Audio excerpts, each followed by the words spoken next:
ఎందుకంటే మాకు ఒక యూనిటీ ఉందని చెప్పి తెలియజెప్పుకునే రోజుకి జెన్యూన్గా చెప్పాలంటే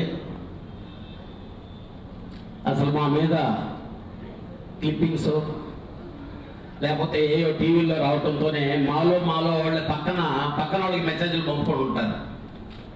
అది మరిచి ఈరోజు మా చలనచిత్ర పరిశ్రమ ఒక వేదిక మీదకి ముక్త కంఠంతో రావటం చాలా ఆనందదాయకం.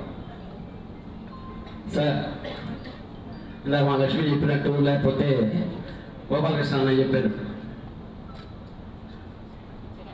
సినిమా ఇండస్ట్రీలో ఉండే ప్రతి ఒక్కడు మన తెలుగు వారికి ఉపయోగపడేవాడే తప్పితే అన్యాయం చేసేవాడు, ద్రోహం చేసేవాడు కాదండి. అలాగే ఛానల్స్లో అన్ని ఛానల్స్ ఇలా ఉంటున్నాయి ఇది అని చెప్పి మేము అంటోలా, కానీ మాలోనే కాంట్రవర్సీని క్రియేట్ చేసి డిస్కషన్లు పెట్టి వాటిని రకరకాలుగా న్యూస్ ఎక్కడ దాకా కట్ చేస్తే అది క్యూరియాసిటీ ఉంటుందో. రియల్గా వెబ్సైట్లు చూస్తున్నాం, పుట్టుకొచ్చేసి ఎన్ని వెబ్సైట్లు ఉన్నాయో మీ అందరికీ తెలుసు. అయినా ఇక్కడ ఉండే ప్రతి ప్రొడ్యూసర్ కూడా అందరినీ మా మనిషి అనుకొని మేము ఫీల్ అయ్యి మేము ఎంకరేజ్ చేస్తున్నాం.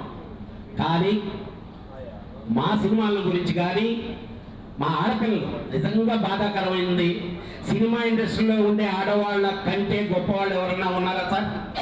ఎవరినైనా ఒకరిని చెప్పానండి.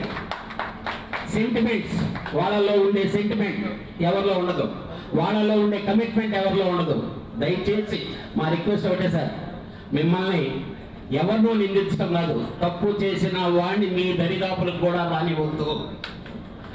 అలాగే మేమందరం కూడా ఈరోజు డెఫినెట్గా మా తరపున కానీ ఫిల్మ్ ఇండస్ట్రీ తరపున కానీ ఒకటే డిసైడ్ అవుతాం, ఫర్దర్గా ఇలాంటివి కానీ వస్తే ఏ ఛానల్కి కూడా మేము ఇంటర్వ్యూలు ఇవ్వము, మా సినిమాలు క్లిప్పింగ్స్ రానివ్వము.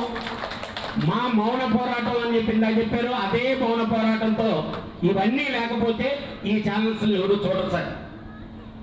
సినిమా కళ్యాణ్ గురించి ఒక క్లిప్పింగ్ వేస్తే కళ్యాణ్ సినిమాలు 50 సినిమాలు క్లిప్పింగ్ అరగంట వస్తుంది. దయచేసి మేము మిమ్మల్ని రిక్వెస్ట్ చేసుకుంటున్నాం. ఎందుకనంటే పర్టికులర్గా political journalist is different, cinema జర్నలిస్టులు అందరూ ఒక ఫ్యామిలీ లాగా నిద్రలేస్తే కలిస్తే సొంత ఆనందములు ఎలా ఉంటామో అలా ఉంటాం.